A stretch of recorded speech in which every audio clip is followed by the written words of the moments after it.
I'm Mike Benton, and joining us now, a member of an icon from cinema and hockey, Steve Carlson from the movie Slapshot as part of the Hanson Brothers. So, Steve, first off, a pleasure to have you join us here live on the radio side. But you played, you coach. First and foremost, what are your thoughts here on Game 3? Well, actually, it's Stockton's got to be very happy being 1-1. That first goal should have went in against Lemieux, but I thought Utah outskated them. Stockton's sitting back, waiting. They have to pick it up if they're going to win this game. Now, certainly the movie Slapshot has been out, and we can't go through this conversation without mentioning it, of course. It's been out for 34 years. Does it ever get tiring answering questions about all the ins and outs of the movie, or does it really rank it to be one of the more memorable highlights of your life so far? It really is, because one thing what we do is we do about 25 to 40 events a year, and when people don't want to see us no more, now it's going to die. And but we have fun every place we go to. Every event is different. We've done 2 tours in Germany. We've done London, England, and it's getting better and better and stronger.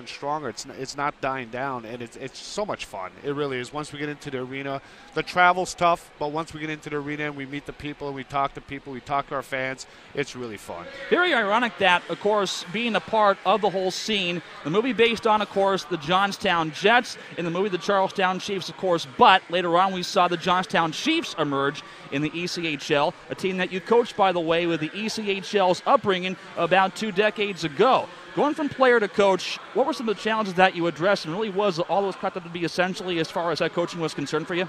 Well, there was a big adjustment, because what happens is when you're a player, you know, you have one responsibility. As a coach, you have 18 responsibilities. Not only do you have to recruit these kids, not only do you have to coach these kids, you have to babysit them also. You have to teach them how to play the game, how the pro life is all about.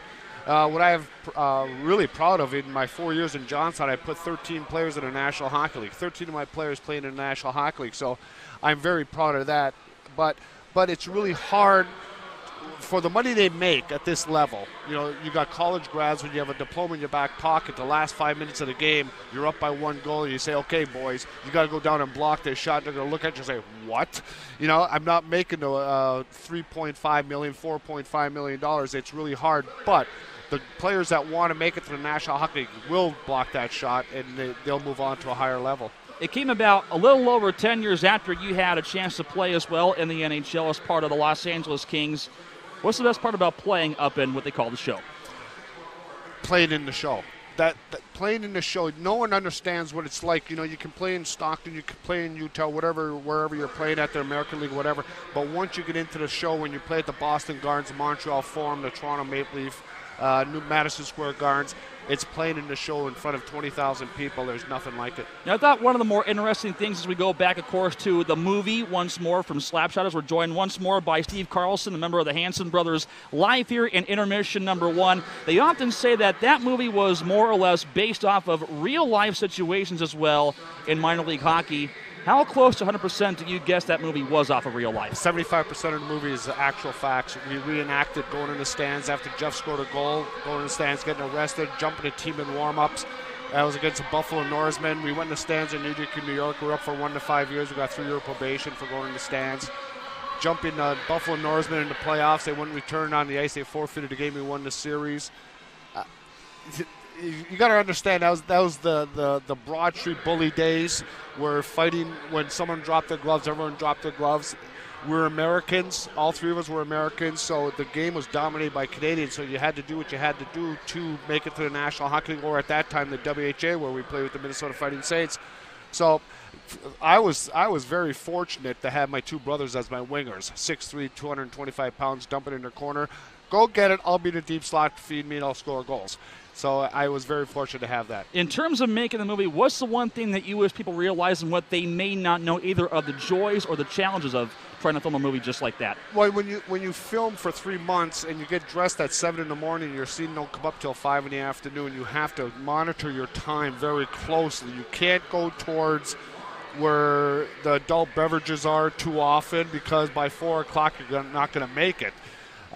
It's not fun making a film. It really isn't. You do a lot of sitting around doing nothing.